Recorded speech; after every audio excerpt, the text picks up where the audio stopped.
So tell us more about those first few days. That was a very trying time.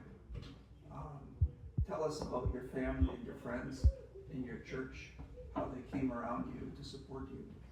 Yeah, during those first few days, I had all sorts of family members, very close friends of mine that were gathering around and being very supportive, trying to like boost my mood.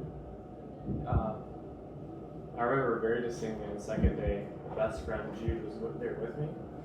And I remember I felt so bad looking at the room, seeing everyone else completely terrified because the doctors were giving them all this bad news of what may or may not happen. And my friend Jude was sitting there right by my bedside, and I was like, Jude, are we going to the gym later today? Just jokingly, just to try to boost the mood. Yes.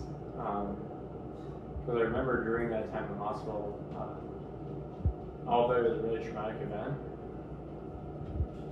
like the Lord had blessed me with such an incredible peace. I was like, surpassed all understanding. So during that time, I saw everyone else around me so worried, so stressed, that I'd always try to lighten the mood, crack jokes. When the injury happened and you were going by ambulance to the hospital, and from there on, tell us what was going through your mind and what were your prayers? Yeah, so from the impact until I got to the hospital, I was only like living in the moment. I would just be responding to whatever the doctor said. They're like, hey Jaden, we're gonna lift you into the stretcher. I was like, okay. They're like, Jaden, I need you to not move. I'm like, okay. It's kind of like I had not realized the severity of the incident yet. Right. But actually, while I was in the hospital, my biggest prayer was actually always like, Lord, can these doctors actually come to know you?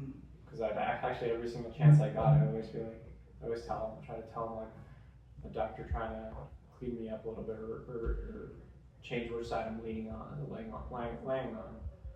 I would always ask them if they knew about Jesus and how great he was. Wow. And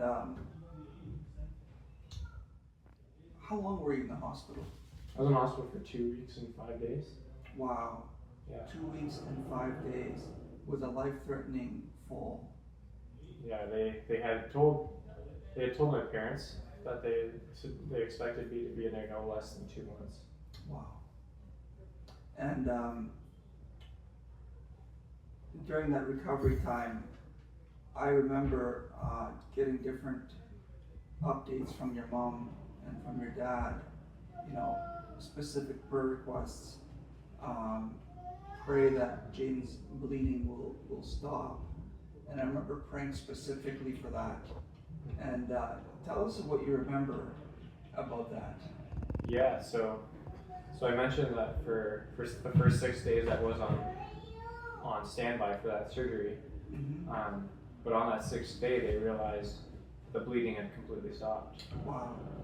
After 6 days. After 6 days, or at least it could have ended, or could have stopped sooner. But they realized that I was in a good enough condition to not need that surgery.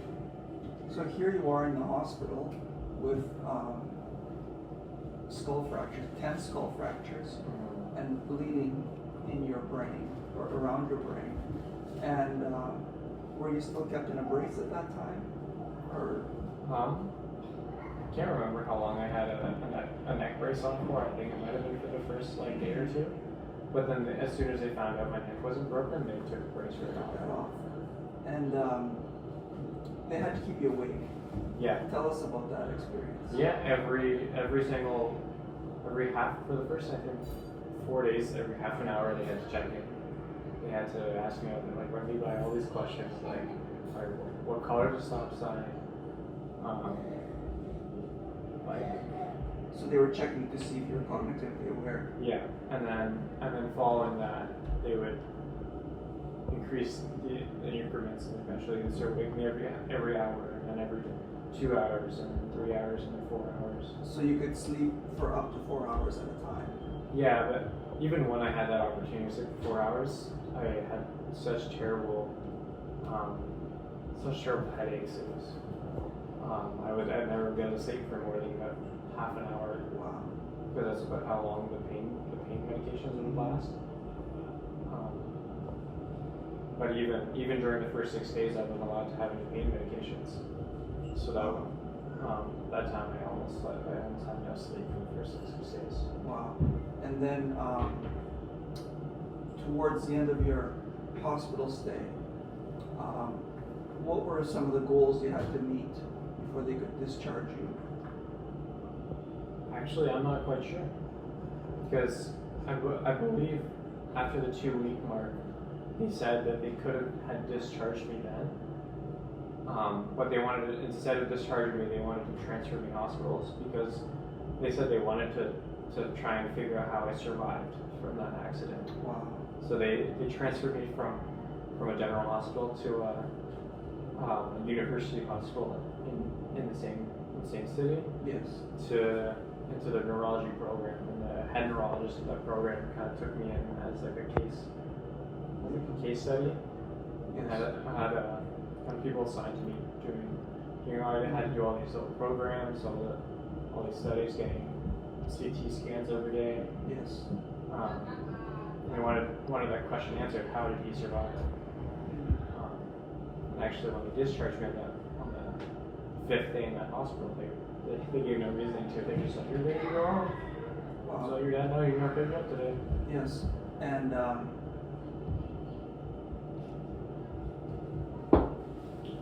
if someone is watching this or reading this testimony, and they're going through a trying time, a difficult time, be it a crisis of health or otherwise, what's your encouragement to someone like that?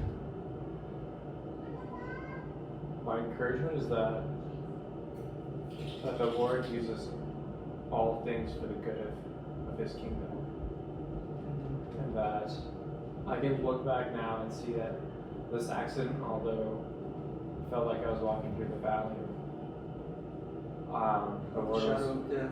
like the shadow of death, the Lord allowed me to fear no evil, and now looking back, it's one of the most blessed moments in my entire life, because of the miracle I got to witness in my own life, the healings I received, Yes. and also the amount of character growth it grew in me. Wow.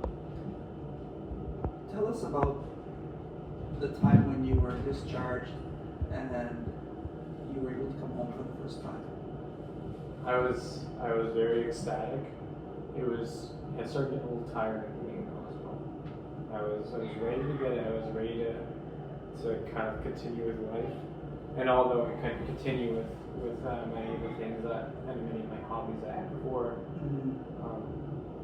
leaving the hospital, it just really felt good to sleep in my own bed, although difficult most nights. It was very nice, and I had much more access to see friends and see family.